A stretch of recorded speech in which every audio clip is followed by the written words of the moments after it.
प्रकाश जी, मैं जी आपको जितना अभी तक जान पाया हूं, मैं समझता हूं कि आप संघर्ष की एक बहुत बड़ी किताब है। और आपका जो फर्स्ट हैंड अकाउंट होगा किसी के बारे में, वो अपने आप में एक प्रकार से सर्टिफिकेट होगा। सर्टिफिकेट होगा। जो व्यक्ति आपके साथ 650 स्क्वायर फीट के घर में नीचे में खुद भी सोते थे, आप भी सोते थे, कितनी रातें आप लोगों की गुजरी होंगी इस तरह से। कभी आपको लगा कि ये व्यक्ति नटवर लाल है? उनको ये बोलने वाला आदमी खुद नटवर लाल और हरामी है, नालायक है, इतना ही मैं बोलूंगा। ऐसे आदमी ये नीच आदमी है, उसके ऊपर ऐसे आरोप कोई करता होगा, ये बोलता होगा ना, ये नीच और हरामखोर आदमी है और ये सिद्ध हो चुका है। बिल्कुल। तो हमारे शो में प्रकाश जी एक यंग बॉय, बहुत ही यंग लड़का कल्पित जैन थे, कहा कि आशुतोष जी, मेरी उम्र उस वक्त 20 वर्ष थी और 20 वर्ष में मैं उनको सुन रहा था और मैं उनके साथ लग गया कुछ दूर जाने के लिए। तो मैंने देखा कि उनके कुर्ते फटे हुए थे। उन्होंने कहा कि कल में मेरा सुई और धागा वो निकालो।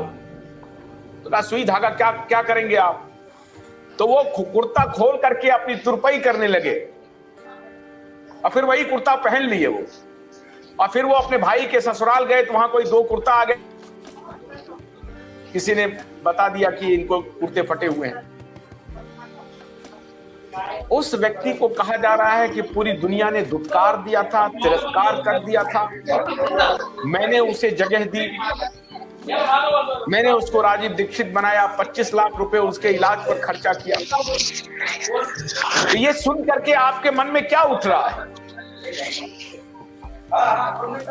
देखिए, राजू भाई के हजारों लाखों फॉलोअर उस जमाने में थे, हजारों लाखों।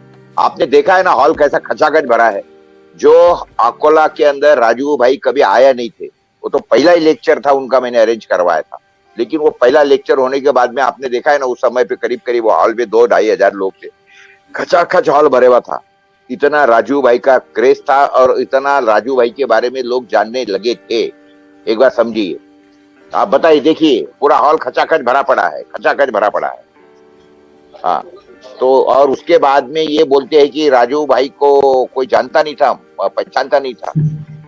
ये रामदेव को उस जमाने में कोई पहचानता नहीं था। आपके माइती के लिए मैं बताता हूँ कौन था रामदेव, क्या है, नौटंकीबाज आदमी। और वो राजू भाई के बारे में इस तरीके से अगर बात करता है ना, तो रामदेव बाबा के साथ में तो कोई भी लेवल पर जाके मैं झगड़ा करने के लिए तैयार हूं। बिल्कुल। और मुझे तो अंदर बाहर से मैं जानता हूँ रामदेव बाबा को क्या है, किस तरीके से। हमारे अखबार का जब हमको उद्घाटन करना था, प्रकाशन करना था, तो मैंने सोचा था कि भाई चलो रामदेव बाबा जी के हाथ से करवा लो हमारे हिंदी के अखबार का।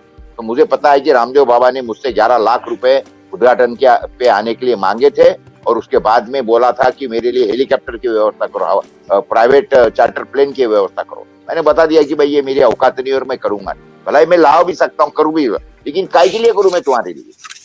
तो ये तो ऐसा आदमी है, छोड़ो ना इसको। ये वो आदमी पे बात करके मेरे को मेरा मुंह खराब करने का नहीं।